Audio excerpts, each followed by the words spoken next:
आज हम गुजरात के एक ऐसे शख्स की कहानी बताएंगे जो दौलत के मामले में अंबानी को भी टक्कर दे रहा है। हर दिन नए नए बेंचमार्क सेट कर रहा है और ना सिर्फ भारत में बल्कि पूरी दुनिया में अपना दबदबा बना रहा है। हम बात कर रहे हैं भारत के मशहूर बिजनेसमैन गौतम अडानी की, जिनका एक वक्त था कि आर्थिक तंगी के कारण पढ़ाई छोड़नी पड़ी थी, लेकिन आज ये एयरपोर्ट से लेकर बंदरगाह और कोयले से लेकर घर में इस्तेमाल होने वाले तेल तक से पैसे कमा रहे हैं। लेकिन बहुत ही कम लोग ऐसे हैं जो इनके बारे में जानते हैं। अगर आप गौतम अडानी की कामयाबी का राज जानना चाहते हैं तो देखिए उनकी ज़िंदगी और व्यापार का सफ़रनामा। गौतम अडानी यूँ तो रिलायंस इंडस्ट्री के संस्थापक धीरू भाई अंबानी की ही तरह पहली पीढ़ी के बिजनेसमैन हैं, लेकिन आज उनकी नेटवर्क बाकी उद्योगपतियों से कई ज़्यादा है, क्योंकि एक डायलॉग है जो गौतम अडानी ने सिद्ध किया कि कोई भी धंधा छोटा या बड़ा नहीं होता और धंधे से बड़ा कोई धर्म नहीं होता। अब हम ऐसा इसलिए कह रहे हैं क्योंकि समय के साथ अडानी को जो भी धंधा मिला उन्होंने उसे पूरे मन से किया और सक्सेस होते चले गए। लेकिन उनके फर्श से अर्श तक पहुंचने तक का सफ़र काफ़ी कठिनाइयों से भरा हुआ है। इनका जन्म 1962 में अहमदाबाद के एक आर्थिक रूप से कमज़ोर परिवार में हुआ। पिता का छोटा सा काम था, लेकिन कुछ खास चल नहीं रहा था। ऐसे में वक्त के साथ आर्थिक हालत और बिगड़ते चले गए, जिसकी वजह से गौतम अडानी को अपनी पढ़ाई को बीच में ही छोड़नी पड़ी और काम के लिए हाथ पैर मारने पड़े। इसी बीच वह बड़े शहर बड़ी उम्मीदें लेकर कम उम्र में ही मुंबई आ गए, जहां शुरुआत में तो काफ़ी संघर्ष पड़ा, लेकिन कुछ वक्त के बाद उन्हें एक डायमंड सप्लायर के वहाँ नौकरी मिल गई। 3 सालों के बाद काम करने के बाद उन्हें समझ में आया कि ज़िंदगी में करना क्या है, इसलिए वह नौकरी छोड़कर अपना काम शुरू किया और ज्वेलरी बाज़ार में डायमंड ब्रोकरी की शुरुआत की। गौतम अडानी को अपनी ज़िंदगी का राय पता था, यानी वो काम क्यों कर रहे हैं, इसलिए उन्होंने जी तोड़ मेहनत की और कम उम्र में ही धंधा दौड़ा दिया। लेकिन उनकी किस्मत चमकी 1981 से, जब उनके बड़े भाई ने उन्हें अहमदाबाद बुलाया। दरअसल भाई ने सामानों को लपेटने वाली प्लास्टिक की एक कंपनी खरीदी, मगर वो चल नहीं पा रही थी, क्योंकि जो कच्चा माल चाहिए था वो ज़रूरत के हिसाब से नहीं मिल पा रहा था। बाहर देशों से कच्चे माल को इंपोर्ट करना पड़ रहा था।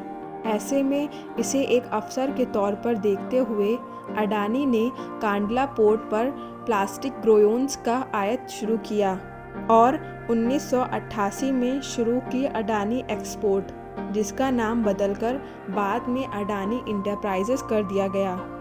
इसमें धातु, एग्रीकल्चर प्रोडक्ट और कपड़े की कमोडिटी रेटिंग होती थी। काम चल पड़ा तो कुछ ही साल में ये कंपनी और अडानी इस बिज़नेस से नाम बन गया और फिर 1994 में अडानी इंटरप्राइजेस को शेयर बाज़ार में लिस्ट कर दिया गया। फिर साल आया 1995 का। ये वो साल था जिसने आज उनके इस मुकाम तक पहुंचने की नींव रखी, क्योंकि इस वक्त गुजरात सरकार पोर्ट डेवलपमेंट के लिए प्राइवेट कंपनी की तलाश कर रही थी। ऐसे में जैसे ही ये खबर अडानी तक पहुंची, उन्हें कमाई का एक और सोर्स नज़र आया। इसलिए उन्होंने गुजरात के सबसे बड़े बंदरगाह मुद्रा पोर्ट को ही खरीद लिया। मुद्रा पोर्ट को खरीदने के बाद 1998 में गौतम अडानी ने अडानी पोर्ट्स और लॉजिस्टिक कंपनी की शुरुआत की। वैसे इस बंदरगाह की खासियत के बारे में बताएं तो करीब 8000 हेक्टेयर में फैला ये पोर्ट आज भारत का सबसे बड़ा निजी बंदरगाह है और इस पोर्ट से पूरे भारत के लगभग 1/4 माल की आवाजाही होती है। साथ ही यह जगह स्पेशल इकोनॉमिक जोन के तहत बना है, तो प्रोमोटर कंपनी को कोई टैक्स भी नहीं देना पड़ता है। इस जोन में power plant, private rail line और एक प्राइवेट एयरपोर्ट भी है। वैसे यहाँ गौर करने वाली बात है कि आज अडानी समूह देश के प्रमुख इंफ्रास्ट्रक्चर ग्रुप में से एक हैं। उनकी अडानी पोर्ट देश की सब बड़ी पोर्ट मैनेजमेंट कंपनी है और गुजरात, महाराष्ट्र, गोवा, केरला, आंध्र प्रदेश, तमिलनाडु और उड़ीसा जैसे 7 समुद्री राज्यों में इनकी 13 डोमेस्टिक पोर्ट्स हैं। अब जैसे जैसे गुजरात गए अडानी खुद को ग्रो करते चले गए, वो लोगों के रसोइयों में पहुंच गए फॉर्च्यून के द्वारा। वही फॉर्च्यून जिसका रिफाइंड ऑयल आज हर घर में सुबह शाम दिन रात इस्तेमाल होता है। जनवरी 1999 में अडानी ग्रुप ने विलमार बिजनेस ग्रुप के साथ हाथ मिलाकर खाने के तेल से बिजनेस में कदम रखा। जैसे फॉर्च्यून तेल के अलावा अडानी ग्रुप आटा, चावल, दाल, चीनी जैसे दर्जनों हिस्से से जुड़ा हुआ है, जिनके रखरखाव के लिए 2005 में अडानी ग्रुप ने फूड कॉरपोरेशन ऑफ इंडिया के साथ मिलकर अलग अलग राज्यों में बड़े बड़े साइलॉन्स बनाए। साइलॉन्स वो चीज़ होती है जिसमें बड़े पैमाने पर अनाज को रखा जाता है।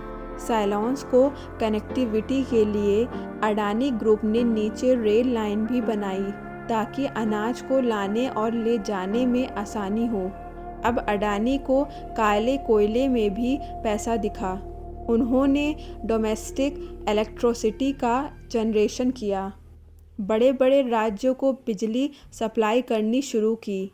लेकिन इतने बड़े पावर प्लांट को चलाने के लिए ज़रूरत से ज़्यादा कोयला चाहिए था, इसलिए दिमाग चलाया और इसलिए ऑस्ट्रेलिया के एक कोल माइन को ख़रीद डाला।